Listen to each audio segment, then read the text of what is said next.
Roosevelt Hotel is going to become the 9th emergency relief center and also a one-stop shop for arriving asylum seekers to be connected with various services. The city is also working to set up temporary housing locations, some of which are being met with pushback and controversy. On top of this, there are a group of lawmakers who are trying to get rid of some legal roadblocks that say will pose problems for asylum seekers in the very near future. City contractors coming and going from the historic Roosevelt Hotel, soon to become a centralized intake center for arriving asylum seekers. Later this week, roughly 175 rooms will also be opened up for families and children. Border crossings decreased over the weekend, but it's unclear what effect that may have on New York. More than 4,200 migrants arrived in the city just last week. We are filled to the brim. The city is now turning to schools for shelter. 3 in Brooklyn and 1 in Staten Island will house migrants before summer vacation.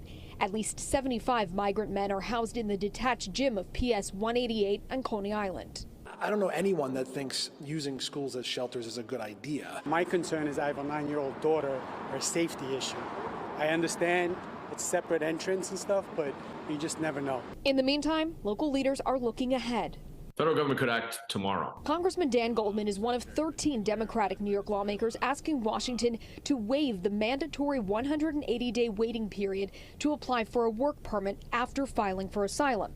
He says getting rid of it would benefit everybody. This would marry up the migrants who have come here seeking a better life with the employers who are desperate for work, which would then help these individuals and families get out of our city shelters and into their own housing. Christine Quinn, who runs the largest shelter provider in the 5 boroughs, is also trying to get rid of the city's 90-day rule.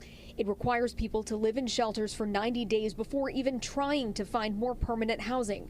Quinn says it's costing thousands of dollars per family and tying up valuable shelter space. There rarely is a governmental step that can help people in a humanitarian way, can save money, and can address an international crisis. And Governor Hochul is also waiting to hear back from President Biden. She wrote him a letter on Friday asking for the Department of Defense to free up resources and also help set up a migrant center in Southeast Brooklyn.